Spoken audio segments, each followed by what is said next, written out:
RRGASC Autonomous Karimnagar second language second semester unit 4th భాషా material. నేను doctor P Anil Kumar. మూడవది ద్రావిడ భాషలు వ్యాప్తి. ఇప్పటి వరకు జరిగిన పరిశోధనలను ఆధారం చేసుకొని చూసినప్పుడు 23 భాషలు వెలుగులోకి వచ్చినట్లు తెలుస్తోంది. ఆ భాషలను వాటి వ్యాప్తిని ఇప్పుడు తెలుసుకుందాం. ఫ్రాన్సిస్ వైట్ ఎలిస్ 1810లో 6 భాషల్ని మాత్రమే దక్షిణ భారత భాషలుగా పేర్కొన్నాడు. 40 సంవత్సరాలు అనంతరం 1956లో కాల్డ్వెల్ నాటికి 12 భాషలు ద్రావిడ భాషలుగా వెలుగు చూశాయి. 1927లో స్టోన్ కొనే 17 భాషలు పేర్కొన్నాడు. కాల్డ్వెల్ 1850లో పేర్కొన్న 12 ద్రావిడ భాషల్ని 2 విధాలుగా వింగడించాడు. ఒకటి సాహిత్యవంతం అంటే నాగరిక భాషలు, లిటరరీ లాంగ్వేజెస్. రెండవది సాహిత్య రహిత అంటే దీనిని అనాగరిక భాషలు అంటే నాన్ లిటరరీ లాంగ్వేజెస్ అని కూడా అంటారు. వీటిలో నాగరిక భాషలలో తమిళం, మలయాళం, కన్నడం, తెలుగు, తులు, కొడగు, రూసల భాషలను పేర్కొన్నాడు. అనాగరిక భాషలలో గిరిజన భాషలలో తొద, కోత, గోండి, కువి, కురుల్ బ్రాకెట్లో ఒరయార్, రాజమహల్ బ్రాకెట్లో మాల్లో ఈ భాషలను పేర్కొన్నాడు. మరికొంతమంది తమిళం, మలయాళం, తెలుగు, కన్నడ భాషల్ని సాహిత్యవంత భాషలని, మిగిలిన వాటిని సాహిత్య రహిత అంటే రచనా సాహిత్యం లేనివి భాషలని పేర్కొనడం జరిగింది. ద్రావిడ భాషల్లోని సాహిత్యవంత భాషలు. ఒకటి తమిళం. భారతదేశంలో ద్రావిడ భాషల్లో అత్యంత ప్రాచీన సాహిత్య చరిత్ర కలిగిన భాష తమిళం. ఈ భాషకు తమిళ్, తిరావిడం, అరవం, తముక, ద్రావిడ అనే పర్యాయ పదాలు ఉన్నాయి. సాహిత్యం.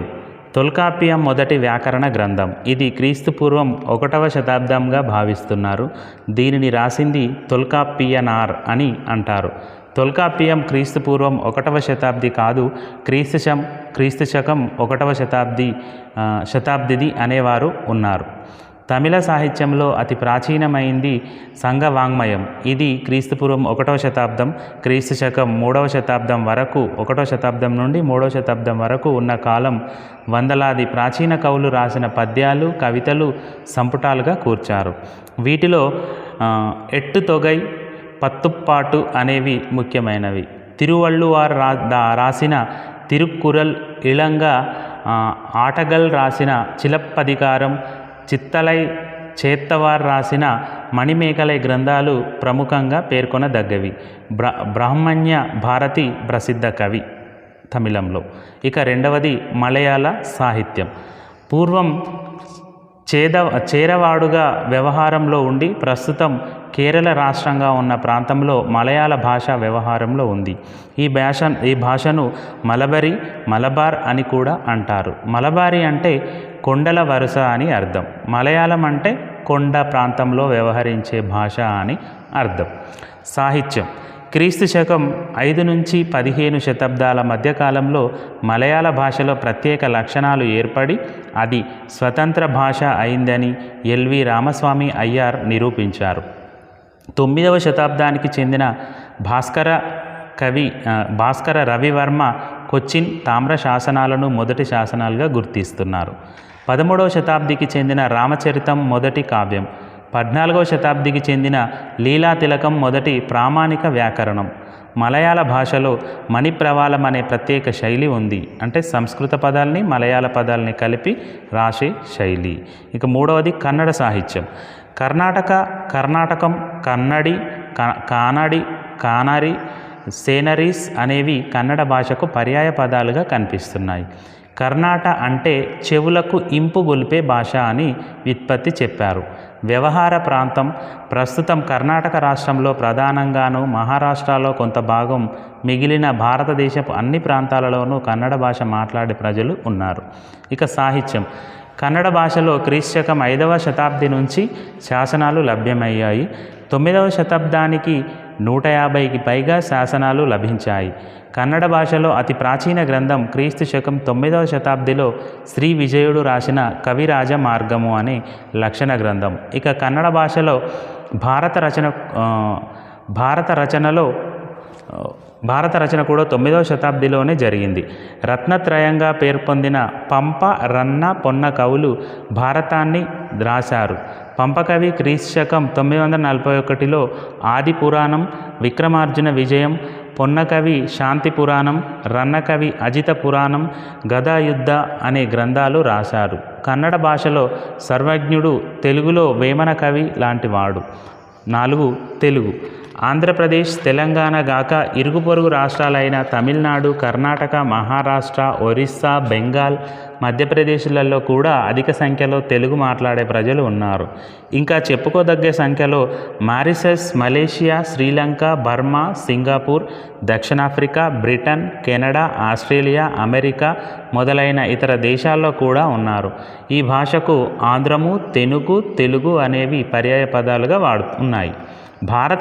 భారతదేశంలో హిందీ భాష తర్వాత అధిక సంఖ్యాకులు మాట్లాడే భాష తెలుగు భాషే. కాగా ద్రావిడ భాషలలో అధిక సంఖ్యాకులు మాట్లాడే మొదటి భాష తెలుగు. సాహిత్యం.